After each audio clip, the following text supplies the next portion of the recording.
Voilà la question. Deux ramoneurs sortent d'une cheminée, l'un en sort tout noir et l'autre tout blanc. La question donc est lequel des deux va se laver quoi? Forcément celui qui est tout noir, ça tombe sous le sens. Non, je suis désolé, tu n'es pas fait pour comprendre ce que le Talmud contient. Ah, je ne suis pas fait pour comprendre. Et pourquoi donc? Mais tu ne réfléchis pas, celui qui est sorti tout noir voit que l'autre est sorti tout blanc, alors forcément il croit qu'il est blanc. Ah, tu veux me dire que celui qui est sorti tout blanc voit que l'autre est tout noir, alors il se croit aussi noir que lui, et donc celui qui est blanc va se laver, pas celui qui est noir? Non, décidément, tu ne réfléchis pas. Celui qui est blanc, qui se croit noir, envoie un noir qui se croit blanc, alors que le noir envoie un blanc qui se croit noir.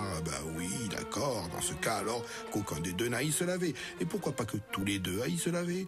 Oui, je pose la même question, tu poses la même question, tu poses la même question, mais enfin, depuis quand tu veux que d'une même cheminée puisse sortir un ramoneur tout blanc et un second tout noir?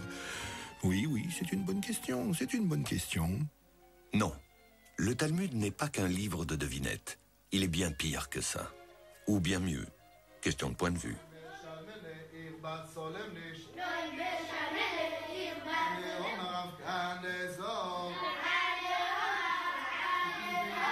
Question de point de vue. Comme celui des Juifs orthodoxes qui ont fait du Talmud leur pain quotidien, interrogeant la Bible sur le moindre de ses paradoxes. Adam a-t-il un nombril, lui qui n'a pas de parents? Les poissons ont-ils réchappé au déluge? Pourquoi les anges de Jacob ont-ils besoin d'une échelle? Et si Dieu peut créer le monde en 6 jours, pourquoi ne le pourrait-il pas en un seul, ou même en 1 heure, ou mieux, en un instant? Un autre genre de devinette, en somme, car sous couvert de comprendre la Bible, le Talmud s'occupe de la questionner de toutes les manières possibles. Le mot Talmud est l'abréviation de l'expression Talmud Torah, étude de la Torah, tout simplement. La Torah étant l'appellation hébraïque du Pentateuque, les 5 premiers livres de la Bible. Les volumes qui composent le Talmud enferment des siècles de discussions entre rabbins sur l'interprétation des contradictions du texte biblique. Pour eux, la Bible ne serait qu'une immense métaphore à partir de laquelle il conviendrait d'extirper un mode d'emploi de la vie de tous les jours. Autant dire qu'il leur a fallu faire acte d'une méthodologie formidable pour parvenir à décrypter dans le mythe du fruit défendu les lois de l'alimentation, dans celui de la tour de Babel, les fondements de la linguistique, et dans le récit de la sortie d'Égypte, les principes de la liberté des peuples. Sans Torah, pas de Talmud. Mais sans Talmud, la Torah garderait pour elle un grand nombre de ses mystères.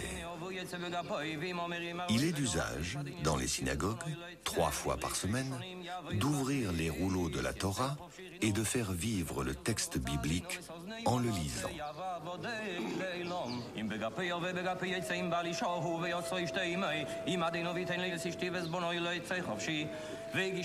Mais donner vie au texte, c'est également en découvrir les interprétations possibles. Telle est la part du Talmud. Durant des siècles se sont accumulées les interprétations des sages. Aussi, plus qu'un livre, le Talmud se présente davantage comme un assemblage de plusieurs livres se succédant au cours des temps. Un livre, dans le livre, dans le livre, presque indéfiniment. Un livre sans auteur à part entière, un livre dont tous les sages, de tous les temps, sont les auteurs.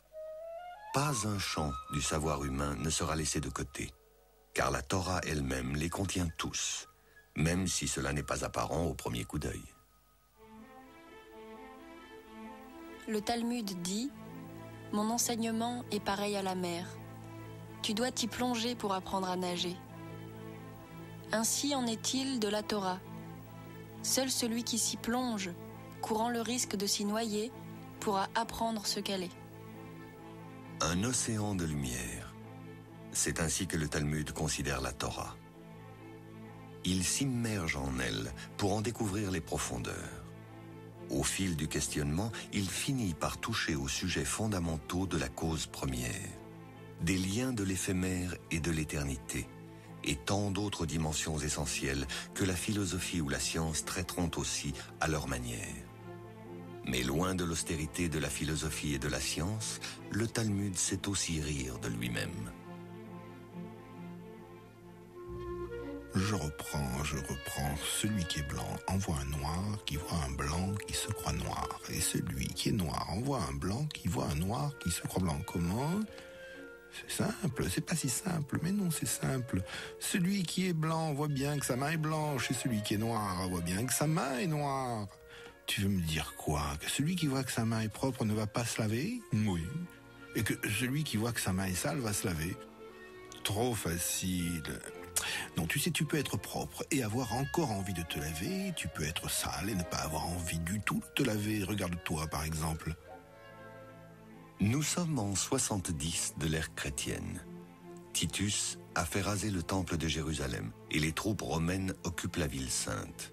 Les sages, pour la plupart, se sont réfugiés au nord, en Galilée, à Tibériade.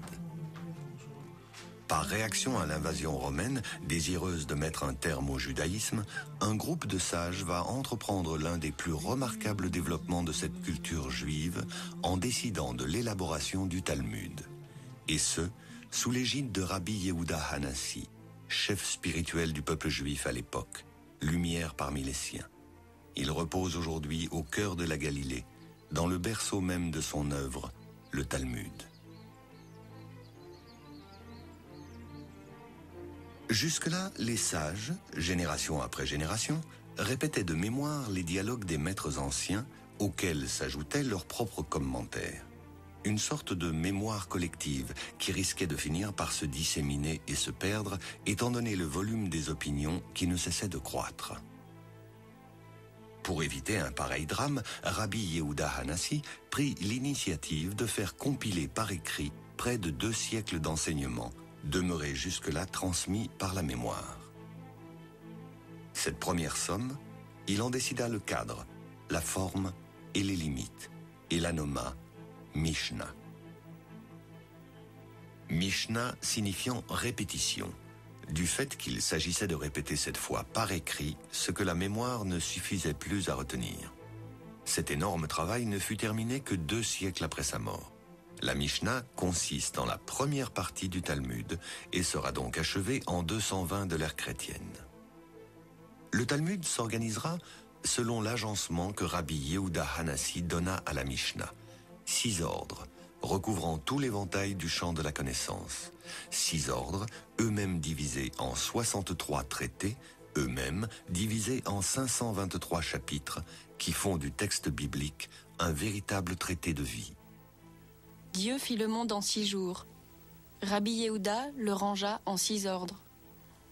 6 ordres comme les 6 directions du monde. 6 ordres comme les 6 jours de la création. 6 ordres qui condensent tout ce dont l'esprit de l'homme peut se prévaloir. En 6 ordres, le Talmud prétend englober tout le savoir possible, comme 6 directions définissent les limites d'un univers. 6 ordres manuscrits qui deviennent la référence des lois et des coutumes du monde juif. 6 ordres qui proposent rien moins qu'un mode d'emploi du monde. Zéraïm, l'ordre des semences, où sont débattues les lois de la germination et donc des principes de la vitalité sous toutes ses formes. Moed, l'ordre des fêtes, où sont débattues les lois du temps, du calendrier et des cérémonies festives. Nashim, l'ordre des femmes, où sont évoquées les lois du droit matrimonial et du droit civil en général. Nézikin, l'ordre des dommages, y sont débattues législation pénale, civile et criminelle et les lois de l'idolâtrie. Kodashim, l'ordre des saintetés, les lois du temple de Jérusalem, ses mesures, son architecture, son organisation et son service. Théoroth, l'ordre des puretés. Y sont débattues toutes les lois de la pureté rituelle. Mais l'élaboration du Talmud ne s'interrompt pas. Les sages continuent perpétuellement de questionner le texte. La Mishnah va se trouver progressivement augmentée de nouveaux questionnements qui s'accumulent au cours des siècles, auxquels on donnera le nom de Gemara. Gemara signifie complément. Au fil des temps, ce complément va prendre une place largement prépondérante au point de représenter plus de 90% de l'ensemble du Talmud. Ainsi, du 3e au 7e siècle, le Talmud, suivant les 6 ordres initiés par Rabbi Yehuda Hanassi, va prendre sa forme complète, la Mishnah en langue hébraïque, suivie de la Gemara en araméen, la langue que parlaient tous les talmudistes de l'époque. Suite à l'invasion romaine, de nombreux sages juifs s'étaient établis en territoire babylonien, ce qui explique que le Talmud se soit développé parallèlement en 2 endroits, Israël et Babylone, ce qui donnera naissance à 2 Talmuds. Celui développé sur la terre d'Israël sera nommé Talmud Yerushalmi, Talmud de Jérusalem, celui développé en Babylone, Talmud Babli. Leur différence essentielle consiste en leur méthode. Celui de Jérusalem privilégie les conclusions des sages. Celui de Babylone privilégie le questionnement. Et c'est précisément le questionnement qu'ont choisi les écoles talmudiques futures, qui étudient encore aujourd'hui le Talmud de Babylone. Ainsi donc, depuis des millénaires, partout où ils se trouvent, les enfants juifs grandissent avec cet art du questionnement. Le Talmud est par excellence le livre de la question. Qui a des questions ? Demandait un jour un rabbin. J'ai tellement de réponses. Il faisait allusion à son Talmud. Mais le Talmud ne se contente pas de répondre aux questions. Il forge l'esprit à la dialectique, qui peut parfois prendre des tournures inattendues. Mais celui qui est blanc, il a peut-être une autre cheminée à ramoner, surtout si ce n'est pas la fin de sa journée. Alors, pourquoi il irait se laver tout de suite? Cela n'empêche, on peut avoir envie de se laver, même si on ne voit pas que l'on est sale. En fait, on se sent sale. On peut se sentir sale, se sentir toujours sale. Non, mais là, tu me parles d'un névrosé, d'un ramoneur névrosé qui se sentirait toujours sale, obsédé par la propreté. Enfin, cela selon le Talmud de Babylone, puisque celui de Jérusalem ne s'embarrasse pas d'autant de détours. Tu le sais bien, ça. Alors peut-être que celui qui est blanc vient de Jérusalem, tout simplement, et celui qui est noir vient de Babylone, non? Qu'est-ce que tu penses?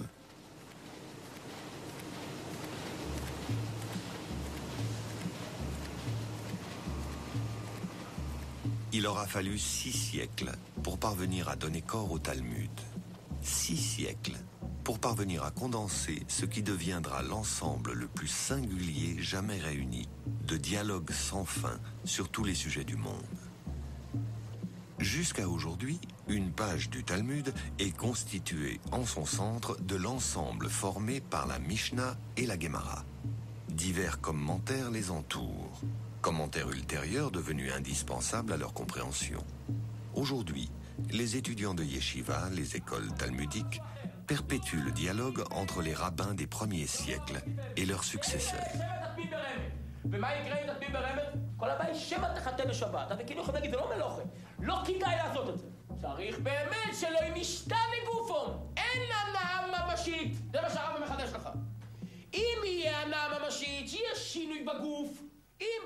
Au sein de la yeshiva, l'art de la controverse est au service de l'étude de la loi pratique quotidienne.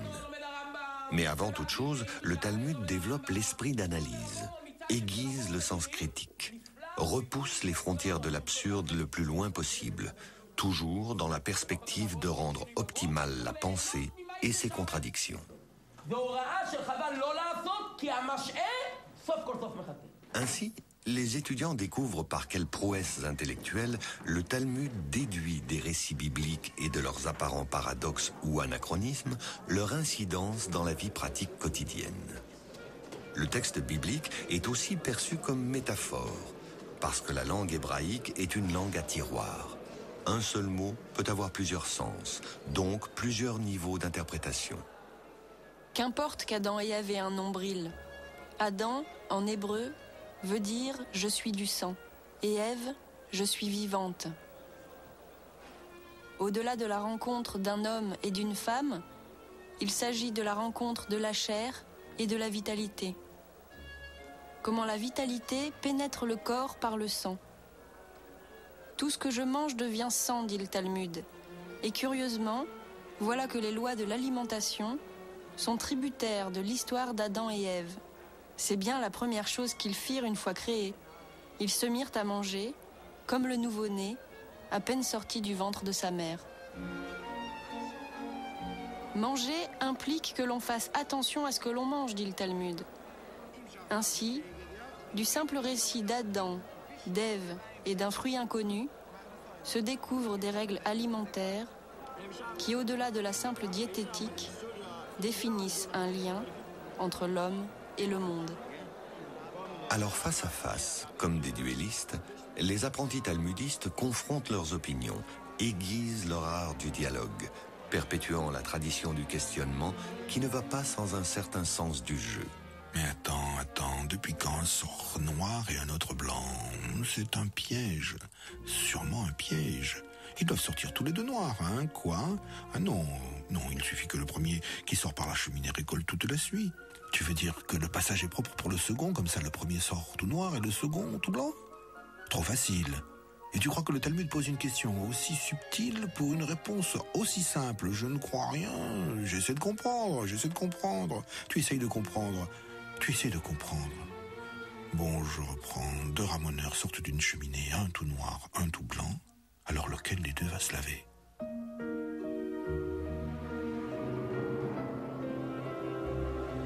Mais la véritable grandeur de ce livre, c'est qu'il est aussi l'histoire d'un peuple. Le Talmud raconte les Juifs, et les Juifs, le Talmud.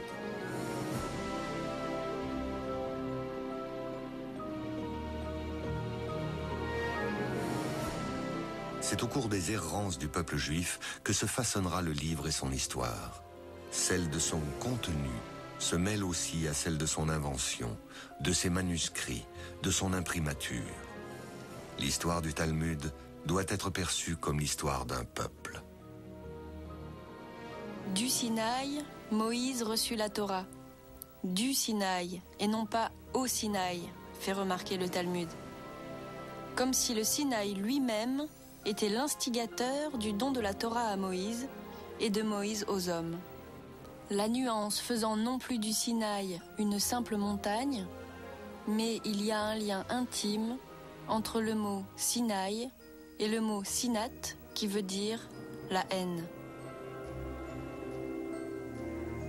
De la haine, Moïse reçut la Torah, dit le Talmud. Mais de quoi s'agit-il? Voici comment il conviendrait d'interpréter les choses. De la haine des hommes, entre eux, s'impose la nécessité de la Torah. Torah, livre de paix.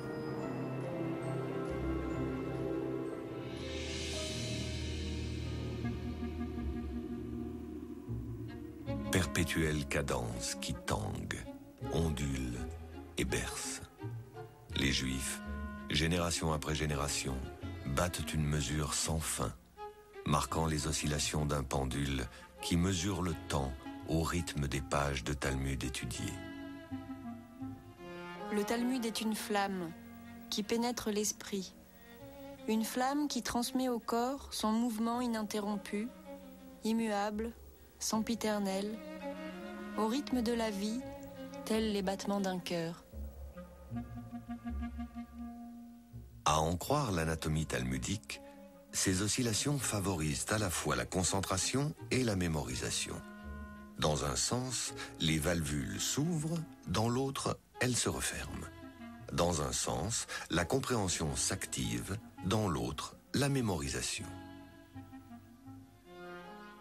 Mais dans le courant du Xe siècle, le déclin de Babylone, qui succéda au déclin de la Palestine romaine, contraignit les talmudistes à émigrer pour d'autres contrées. Au cours de leur périple, des multitudes d'ouvrages viendront poursuivre l'œuvre des premiers talmudistes. Les bibliothèques juives ne cesseront de s'enrichir des questionnements de ceux qui s'appliqueront à contribuer à son invention perpétuelle.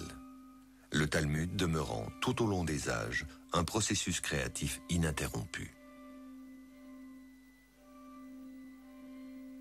De Jérusalem et de Babylone, le Talmud entame son long exil. Constantinople, Salonique, Corfou, Messine, Syracuse, la côte africaine. Les Juifs essaiment tout au long de la Méditerranée, piquent sur les rives de l'Italie, remontent lentement tout au long de la côte adriatique, rejoignent les rives françaises et la péninsule ibérique, emportant avec eux leurs précieux livres comme principal bagage. Le Talmud devint très vite le porteur de la mémoire juive dans toute la diaspora, et son étude se révéla le seul véritable foyer d'un peuple sans refuge, sans réel port d'attache. En fait, le plaisir de l'étude devait compenser les malheurs de l'errance. L'attachement au livre compensait le détachement à la terre. À défaut de terre promise, le Talmud en fut la compensation. Ainsi fut fondé en Rhénanie au Xe siècle, entre Spire, Worms et Mayence, le centre talmudique le plus important depuis Tibériade, Jérusalem et Babylone. Les maîtres les plus illustres s'y retrouvèrent. Leur réputation fut telle qu'elles attirèrent là celui qui allait devenir le plus illustre d'entre tous, Rashi.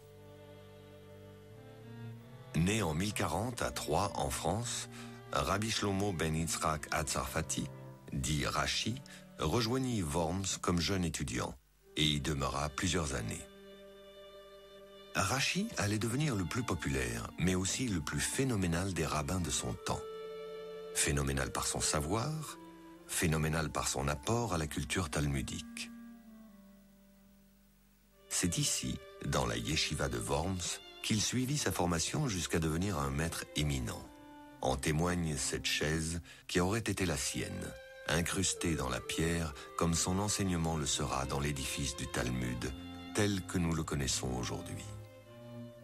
Il allait y avoir le Talmud avant Rashi et le Talmud après Rashi, à telle enseigne qu'aujourd'hui encore, on ne peut plus dissocier les gloses de Rashi du texte originel du Talmud, un livre dans le livre. Autour du texte de la Mishnah et de la Gemara, qui occupe le centre de chaque page du Talmud, est imprimé le commentaire de Rashi, devenu indispensable à l'étude, car il clarifie un corpus devenu quelque peu chaotique du fait de ses nombreux remaniements. Rashi, l'enfant prodige, reconnu par les savants juifs et non-juifs de son temps pour son immense érudition, contribua à la reconnaissance de l'esprit d'universalité du Talmud. C'est à Troyes, en Champagne, que devenu vieux, il entreprend son œuvre. Il y fonde une école qui fera date. Ses disciples vont développer le questionnement talmudique à un point qu'aujourd'hui encore, on ne peut plus étudier sans s'y référer. Avec Rashi, le Talmud déjà atemporel devient universel. Mais imaginons qu'il fasse nuit, comme dit Rashi. Alors, le blanc peut voir qu'il est blanc, mais le noir aura plus de mal. Mais si le noir ne se voit pas, il pourrait justement conclure qu'il est noir. Oui, mais le blanc aussi. Ce qui veut dire que ce n'est pas la peine qu'il fasse jour pour aller se laver. C'est justement ce que dit Rashi. Tu crois? Franchement, non.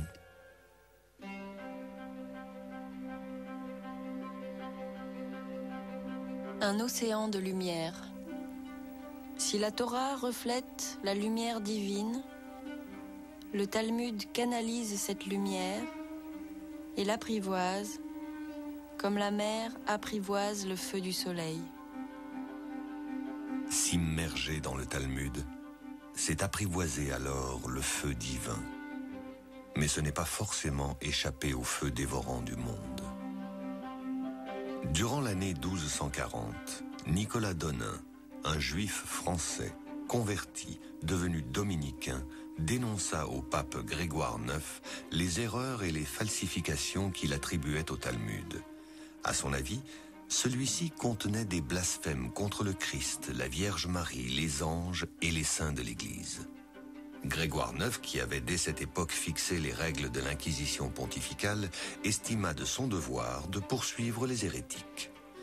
Le Vatican demanda expressément au roi de France Louis IX, dit Saint-Louis, de mettre fin à la perfidie des Juifs en supprimant tous les exemplaires du Talmud.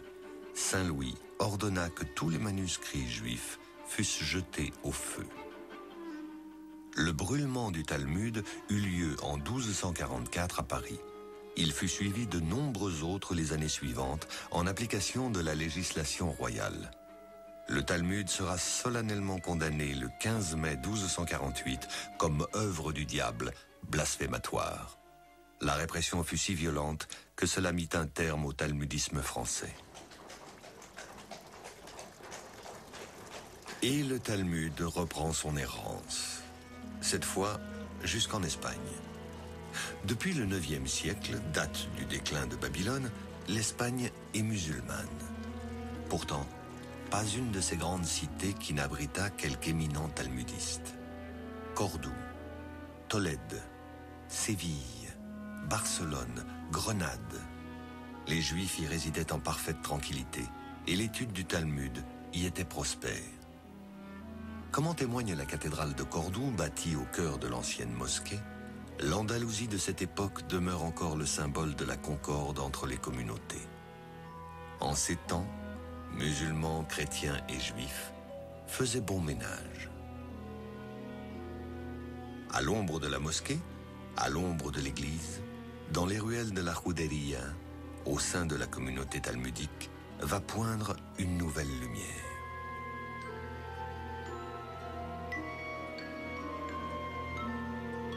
Moïse Maïmonide s'élève comme une étoile au firmament de l'âge d'or andalou. Né à Cordoue en 1135, il va devenir la plus haute figure intellectuelle du judaïsme médiéval espagnol. Ses œuvres, parmi lesquelles Le Guide des égarés, ont acquis une grande importance aux yeux de tous, juifs, musulmans et chrétiens.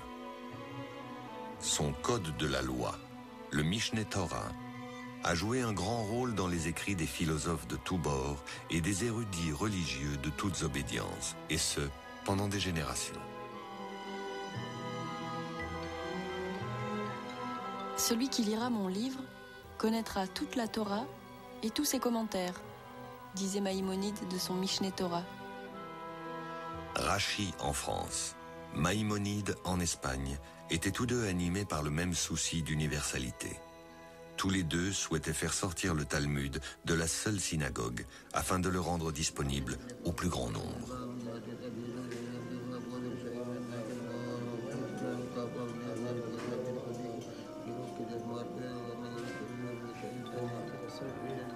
Mais alors que Rachi se préoccupe de clarifier la méthode, Maïmonide la délaisse et ne privilégie que les conclusions des maîtres anciens pour parvenir à une Torah pratique.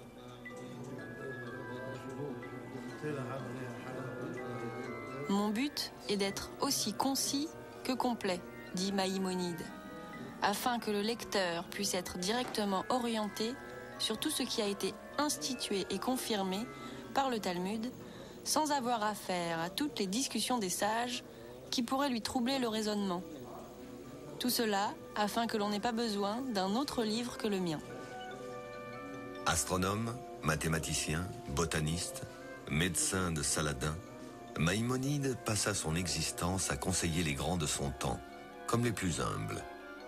Par son génie, il révéla aux yeux du monde à quel point la science talmudique pouvait être universelle. C'est à Tibériade qu'il repose, lieu même de la naissance du Talmud. Maïmonide rejoint ainsi ses illustres ancêtres. Ce n'est qu'au début du XIIIe siècle que les chrétiens unissent leurs forces pour reprendre l'Espagne aux musulmans. C'est la Reconquista. L'unification de l'Espagne fait suite au mariage d'Isabelle la catholique et de Ferdinand d'Aragon en 1474.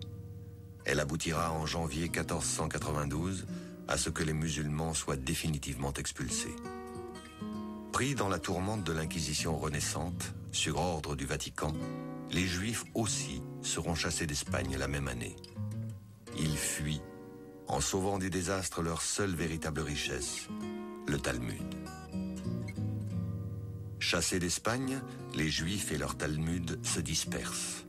Parmi les destinations privilégiées, Venise. Pourquoi Dieu disperse-t-il son peuple sur la surface du monde ? Demande le disciple. Pour que la lumière de sa Torah illumine en tout endroit, répond le sage. Et pour cela, les Juifs sont chassés dans la violence, rétorque le disciple. Plus grande est la lumière, plus sa mise au monde est douloureuse, répond le sage, les yeux emplis de larmes. Venise bénéficie d'une relative indépendance de l'Église. Ce sera pourtant le premier ghetto de l'histoire en cette fin du XVe siècle. Ghetto, mot vénitien venant de l'italien gettare. C'est à l'endroit où l'on jetait les pièces de fonderie inutilisées que le doge de Venise consent à laisser les Juifs s'installer.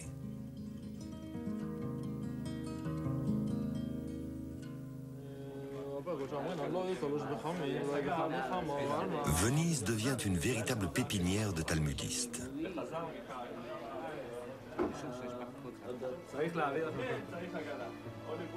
Venise, étape essentielle de l'histoire du Talmud. C'est là qu'en sera imprimé pour la première fois le texte intégral. Nous sommes en 1519.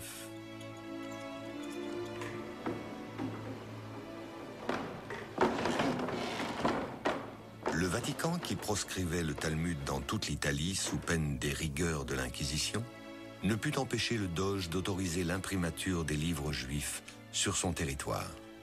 C'est dans les presses de l'imprimeur chrétien Daniel Bomberg que, page après page, fut menée à bien l'une des entreprises les plus colossales de l'histoire de l'imprimerie. Près de 10 000 pages, examinées à la loupe par des équipes d'éminents talmudistes, conscients de réaliser une œuvre unique, aussi importante qu'inespérée.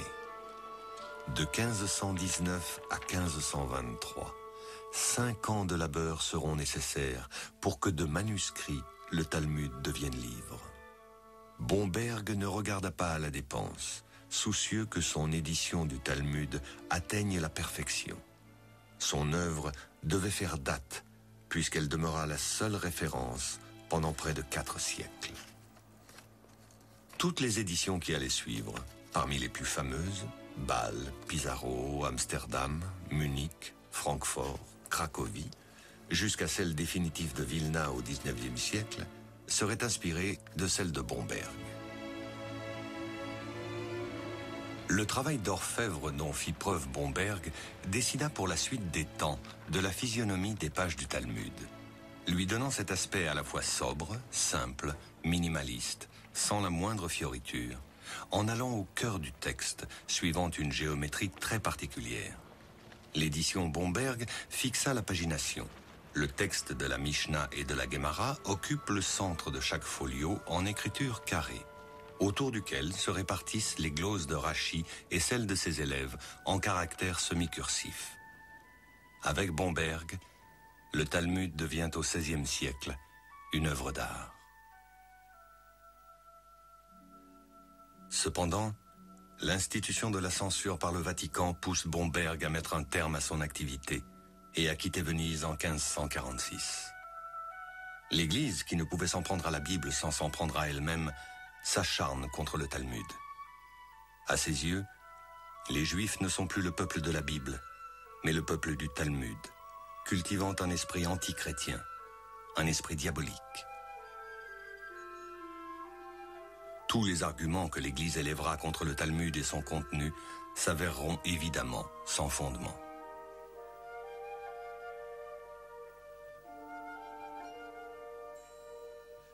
En cette deuxième moitié du XVIe siècle, l'Église, engagée dans la contre-réforme et contre l'esprit de libéralité de la Renaissance, demande une stricte observance de la foi et développe une intransigeance envers la communauté juive accusée d'antichristianisme.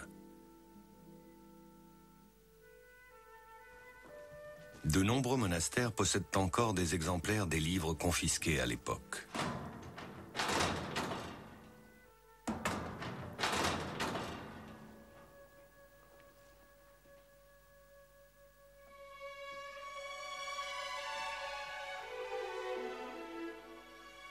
Les livres juifs sont toujours demeurés sulfureux pour l'Église. Et incapable de pouvoir les lire, d'en déchiffrer les arcanes, le Vatican ne se contentera pas de les confisquer ou de les censurer.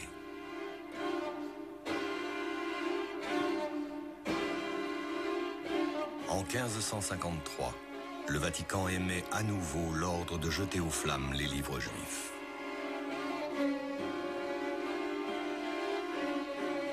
Toutes les maisons juives de Rome furent fouillées. et sur le Campo di Fiori eut lieu l'Auto da Fe. Nous étions le 9 septembre 1553, Rosh Hashanah, jour de la nouvelle année juive. Quelques semaines plus tard à Venise, un jour de Shabbat, le 21 octobre, sur la place San Marco, selon les mots du nonce du pape, un bon feu mit fin au blasphème. Plus d'1 millier de Talmuds furent brûlés. L'histoire du Talmud est aussi l'histoire des difficultés d'un texte à exister. 50 ans plus tard, le Talmud allait à nouveau renaître de ses cendres et son histoire rejoindre celle des Juifs qui n'ont eu de cesse de survivre à toutes les tentatives d'assimilation, de conversion ou de destruction auxquelles ils étaient soumis.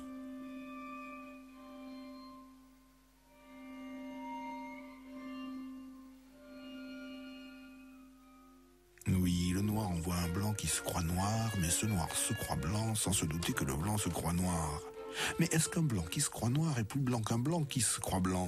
Oui, c'est comme si on demandait « Est-ce qu'une bougie éclaire davantage dans une cave obscure alors qu'il fait nuit dehors plutôt que s'il faisait jour ?» On disait qu'il faisait nuit, justement. Comment veux-tu que 2 ramoneurs ramonent la nuit? Pourquoi ils n'auraient pas le droit de travailler la nuit? Tu peux me dire, ce ne sont pas des hommes libres? Mais qu'est-ce que la liberté vient faire ici? Ce sont les travailleurs qui font honnêtement leur boulot, et pour bien le faire, il faut qu'ils fassent jour, c'est tout. Bon, on dit, ils ont commencé le jour, ils ont pris du retard, il fait nuit quand ils sortent de la cheminée. Alors ce serait l'hiver, la nuit tombe plus tôt, parfaitement. Alors dans ce cas, oui, ça se complique. Comment voir qui est propre, qui est sale en hiver? Mais qui ramonne l'hiver? Cela s'appelle le pile-poule, la manie de discuter presque jusqu'à l'absurde. Et c'est en Pologne qu'il est né cet art du pile-poule, sous l'influence de Jakub Polak, installé à Cracovie vers 1500. Dans son enseignement, Jakub Polak s'attache à déployer toutes les ressources de la plus fine et plus subtile dialectique, à argumenter sur tout et à propos de tout. Le pile-poule, de l'hébreu pilpel, le piment. Mais on ramone avant l'hiver, à l'automne. Mais la neige peut tomber avant l'hiver. Ils sont tous les deux noirs, mais l'un se couvre de neige, il est tout blanc. Mais parfois la neige est sale, elle est noire. Alors de la neige noire peut cacher celui qui est blanc, et de la neige blanche peut cacher celui qui est noir, parfaitement. Alors lequel des deux va se laver? Parfaitement. Mais le pile-poule a eu ses détracteurs. À Vilna, la Jérusalem du Nord, vivait un savant talmudiste, Eliyahu Kramer, né en 1720, mort en 1797, qui aujourd'hui encore est vénéré sous le nom de Gaon, génie, par les Juifs de Lituanie, et d'ailleurs. Il ne dormait pas plus de 4 heures par nuit, et pour s'adonner sans relâche à l'étude, il attachait ses peilles au plafond et gardait les pieds dans une bassine d'eau glacée pour éviter de s'endormir. D'un caractère élevé, d'une intelligence remarquable, d'une science profonde, le Gaon de Vilna occupait un rang à part parmi les rabbins. Il s'appliquait sans relâche à comprendre le texte et à le soumettre à une sérieuse critique, sans chercher à pousser l'art de la dialectique, qui, à son sens, relevait davantage de l'ergotage que de la vraie réflexion. Son impact fut considérable dans toute l'Europe de l'Est. Il a fondé le modèle des écoles talmudiques modernes et influencé des dynasties de maîtres illustres. L'édition définitive du Talmud, que l'on utilise encore aujourd'hui, est celle faite à Vilna en 1880. Enrichie de nombreux commentaires, elle condense l'enseignement des maîtres modernes et s'inscrit dans la lignée de réflexion du Gaon.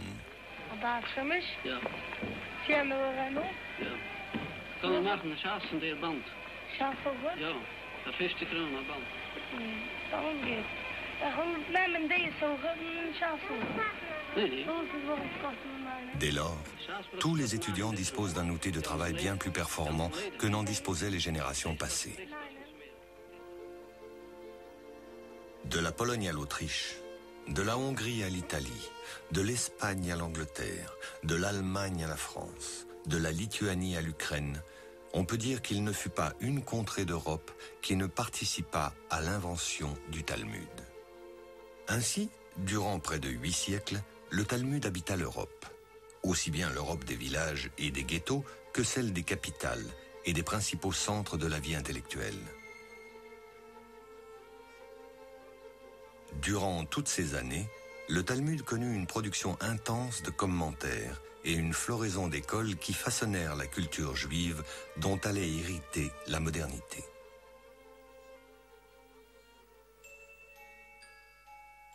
La modernité, c'est l'Amérique. Forcément. Le Talmud quitte la vieille Europe pour une terre apparemment pleine de promesses. Dès le lendemain de la Grande Guerre, et durant les années 20 et les années 30, de nombreuses familles débarquèrent sur le Nouveau Monde. Le Talmud accoste en terre étrangère. Et comme il se doit, l'une des premières choses que font les Juifs quand ils s'installent, c'est imprimer leurs livres. Une manière de marquer leur territoire, fût-il provisoire. La tentation de l'assimilation étant bien plus vive qu'en Europe, le Talmud court le risque de se voir rapidement délaissé. Et pour prévenir les dangers de cette nouvelle donne, les premières écoles vont éclore très vite dans la lignée de celles du vieux continent. Le Talmud prend racine au sein d'une modernité encore déroutante.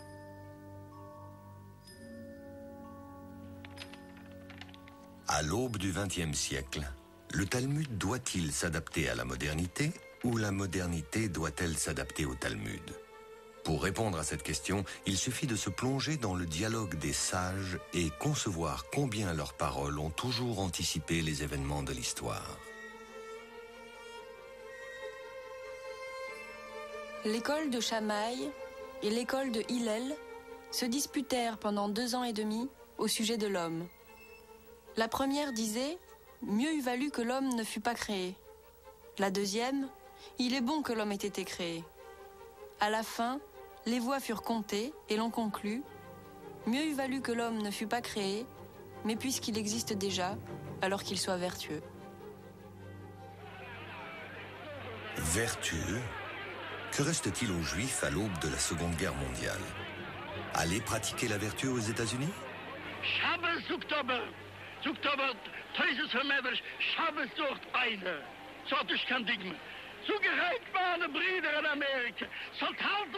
Mais certains doutent que l'Amérique soit un centre de vertu.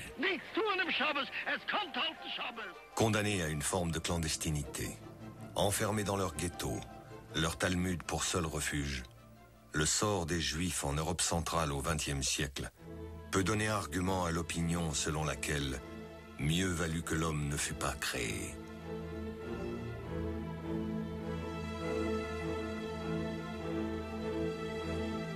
Le nazisme, en tout état de cause, pouvait faire ratifier haut la main pareille option. L'espérance, toutefois, est le fondement du judaïsme. Or, c'est précisément quand il n'y a plus d'espoir qu'il convient d'espérer. Et l'espérance juive s'enracine encore plus haut que l'absurdité du monde. La résurrection en un monde où l'absurde n'aura plus de raison d'être en est l'illustration la plus inattendue.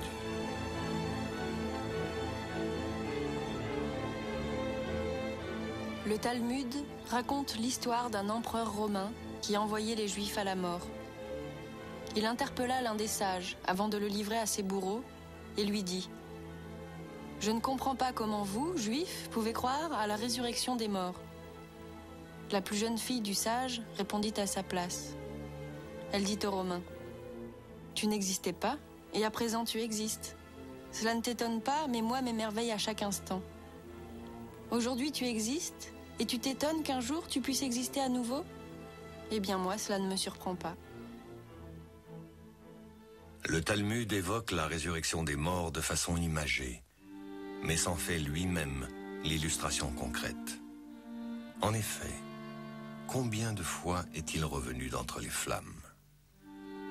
Là encore, malgré l'ampleur du désastre, le peuple survécut, le livre aussi. Le Talmud ne dit-il pas « On apprend plus des morts que des vivants », puisque les vivants transmettent les enseignements des morts, et en cela, ils les ramènent à la vie. Les cimetières ne sont-ils pas nommés Bet Hachaim, maison des vivants? Les cimetières semblent des bibliothèques à ciel ouvert. Le Talmud y a laissé des pages de son histoire parmi les plus fameuses. Il y a fait autrefois germer la sagesse. Mais celle-ci n'a pas disparu. Elle est encore là, prête à naître à nouveau.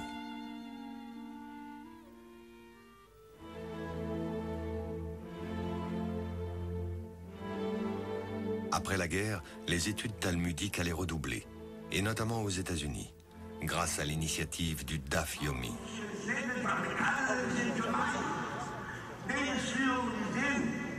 Au rythme d'une page par jour, il faut un peu plus de 7 ans pour lire les 2711 pages de l'édition moderne du Talmud.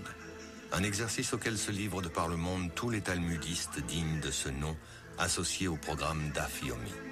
Autrement dit, une page par jour.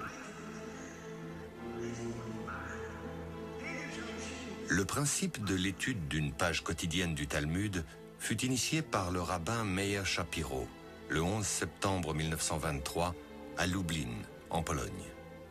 Le Talmud serait cette terre spirituelle où les Juifs pourraient au même instant, partout dans le monde, être réunis par une étude commune. En 2005, le Madison Square Garden de New York réunit plus de 46 000 personnes, reliées par satellite aux autres communautés du monde, pour fêter la 11e clôture de l'étude du Talmud, 11 cycles de 7 ans et demi. Un nouveau genre de talmudistes est en train d'apparaître, reprenant la voie de leur père.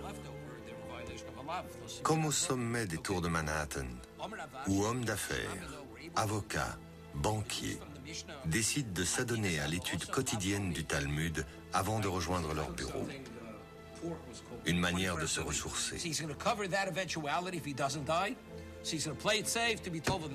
Puisque la réflexion talmudique a les moyens de répondre aux problématiques posées par la modernité. N'est-il pas dit que Dieu fait le monde en 6 jours et qu'il se repose le 7e? Or, aujourd'hui, l'humanité entière travaille durant 6 jours et se repose le 7e. N'est-ce pas un signe de la modernité de la Torah? Demande le Talmud.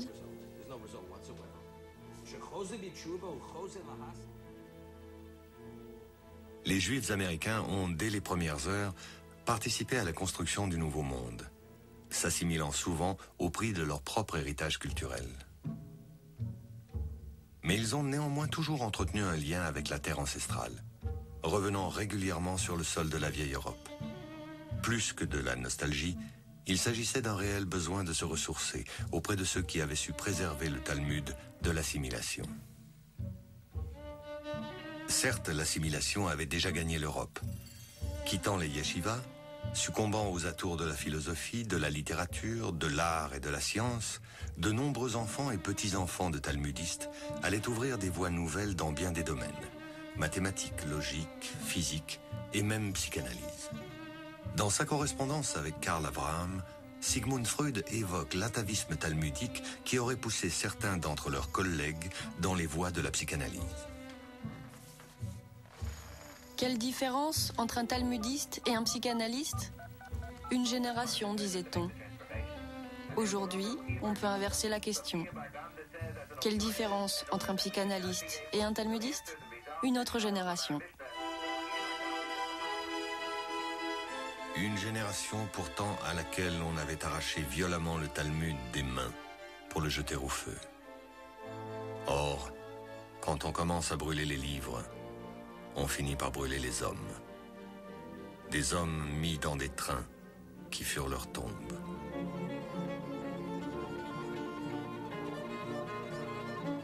D'autres trains, aujourd'hui, ont pris leur revanche. Celui-ci, comme beaucoup d'autres, dans lequel tous les matins, entre Long Island et Manhattan, l'un des wagons devient école talmudique, conduisant à leur travail nombreux des descendants de rescapés.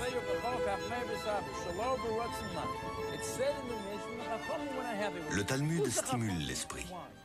On y trouve les fondements du droit, du commerce, de la psychanalyse et de tant d'autres champs d'activité intellectuelle qu'apparemment tout le monde peut y trouver son compte.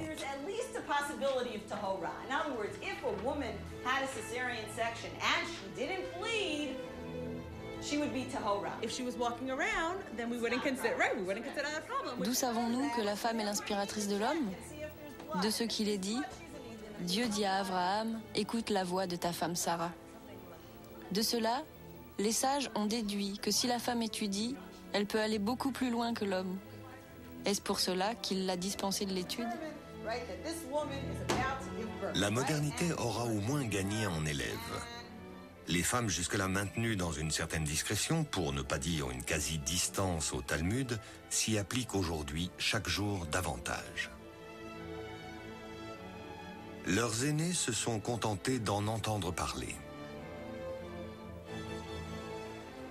Tous les juifs ont compté des talmudistes parmi leurs ancêtres.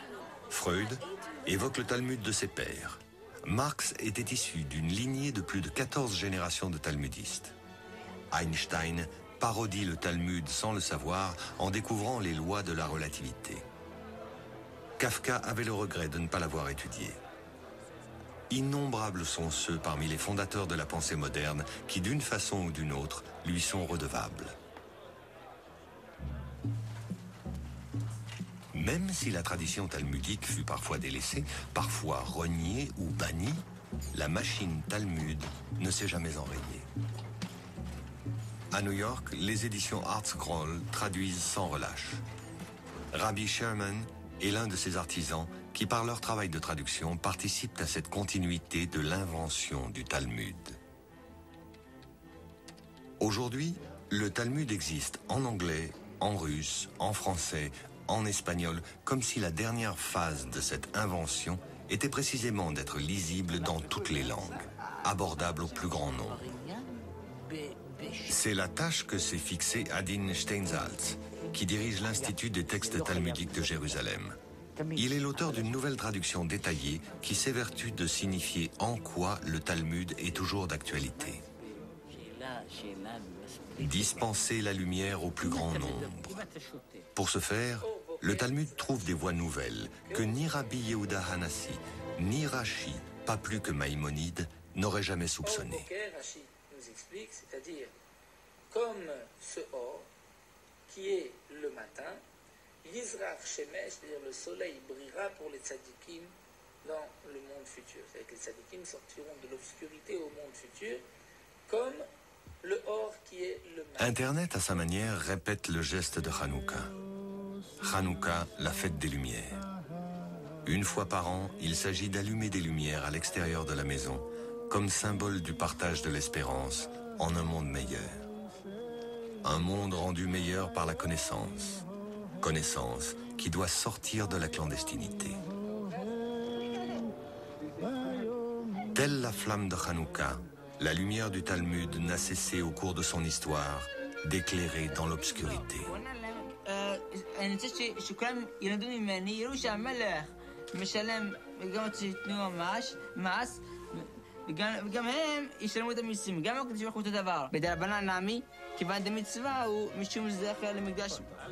Le jour commence par la nuit. Comme il est dit, il y eut un soir, il y eut un matin, ce fut le premier jour. Il en va de même de notre propre vie. Elle commence dans l'obscurité du ventre de la mère pour s'achever à la lumière du monde. Mais certains disent, la nuit, c'est ce monde dans lequel nous vivons. Le matin sera le monde futur.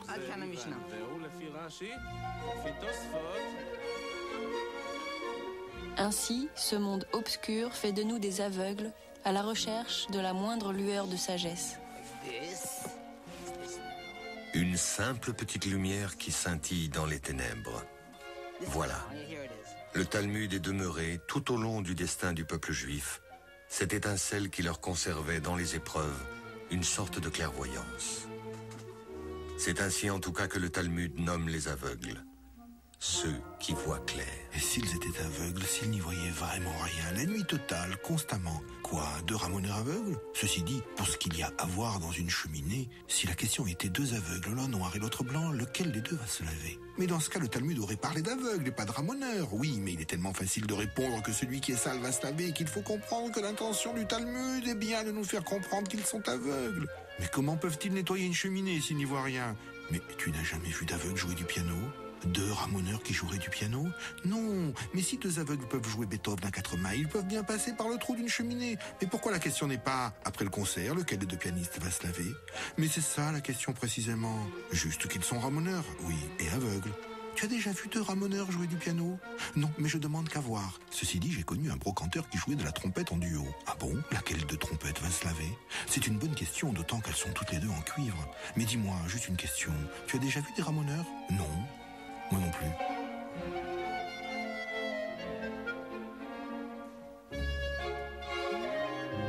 La semaine prochaine, pour déchiffrer les papyrus carbonisés de la bibliothèque d'Herculanum, nous solliciterons la très haute technologie. Quant à notre émission sur le Talmud, sachez qu'elle est disponible en livre et DVD chez Arte Éditions.